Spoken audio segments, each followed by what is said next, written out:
So, ladies and gentlemen, there's a couple things that I want to mention to you. First of all, this says this is a rectangle, right? So since we know it's a rectangle, there's a lot of different things, Dennis, that we know now come into play. Since it's a rectangle, we now know it's a parallelogram, right? Because all rectangles are parallelograms. So the first thing I could go through is just remember, all right, so what does a parallelogram tell us? Well, remember, we have opposite sides that are parallel, right? We also have opposite sides that are congruent. These are all parts of being a parallelogram. We also have opposite angles that are congruent, right? Those two are equal to each other. And these two angles are equal to each other. That's a part of being a parallelogram, right? Those are all qualities of parallelogram. We all need to know by this point. Then the next thing we talk about rectangles. Well, how are rectangles also, as far as a parallelogram, then we know that these bisect each other, right? Your diagonals bisect each other. That's another quality of a parallelogram. But now we're talking about a rectangle. And a rectangle, what was important about a rectangle is all these qualities are true, except now there's a couple little differences. Yes, the diagonals bisect each other, but now the diagonals are also equal in measurement, right? The diagonals have the exact same measurement. Diagonals have the exact same measurement. So when they bisect each other, that means all these lengths are equal. Opposite angles are exactly equal to each other. But Mario, what are now the angle measurements? What do we know about the angle measurements of a rectangle? Every angle is 90 degrees. That's a right angle. So I don't need to draw these arcs. I can draw now the boxes. Because yes, opposite angles are equal, but now I know that the measure is 90 degrees. All right? So now let's get into what the question, good job, man. So now let's go and get into what the question is asking for this problem. In this problem, the question says the measure. Do you need the student? Yeah. Okay. No, it's just a revised schedule. Oh, OK. I'll give it to him. Thank you. Pass it back, please.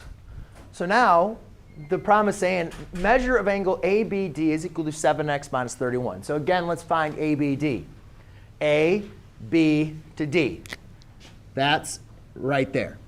Okay? That is equal to 7x minus 31. Then it says measure of CDB is equal to 4x plus 5. C,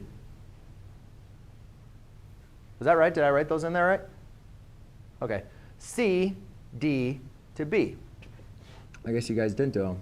I guess you guys did do it right. I'm sorry. 4x plus 5. I guess I looked at the problem wrong. So now we need to say, all right, find the measure of ABD. Well, before we can even find the measure of ABD, Oscar, this will be your second last time warning. OK, that needs to be flipped down. No, flipped over down. OK. So now what we need to do is be able to find the value of x. So we look at how are these two related to each other. And one thing that's important about knowing a rectangle is a parallelogram, since these are parallel lines, and we have a line that's cutting through them, which we call a transversal, we could say that these two angles are equal to each other. But Zach, why would you say they're equal to each other? What angle relationship would you say those two angles have?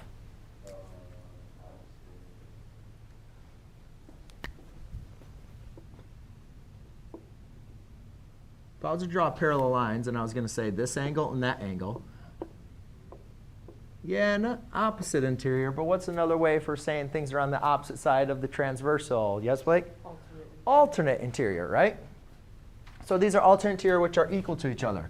So therefore, you can say 7x minus 31 equals 4x plus 5.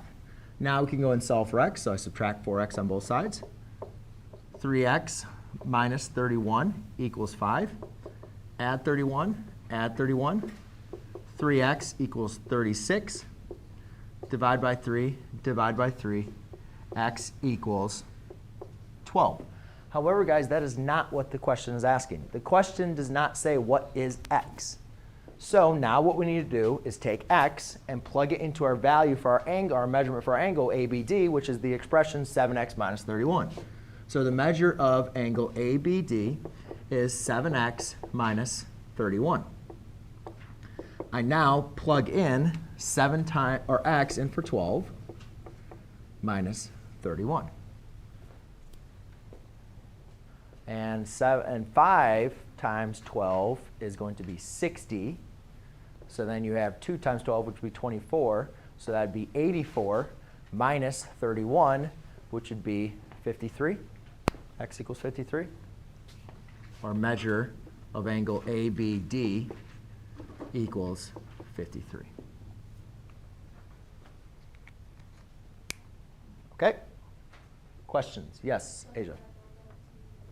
I understand that because I read the question wrong. I thought you were trying. I thought it was ABD. So I'm going to tell you guys how to grade it in just a second. OK? So if you got the correct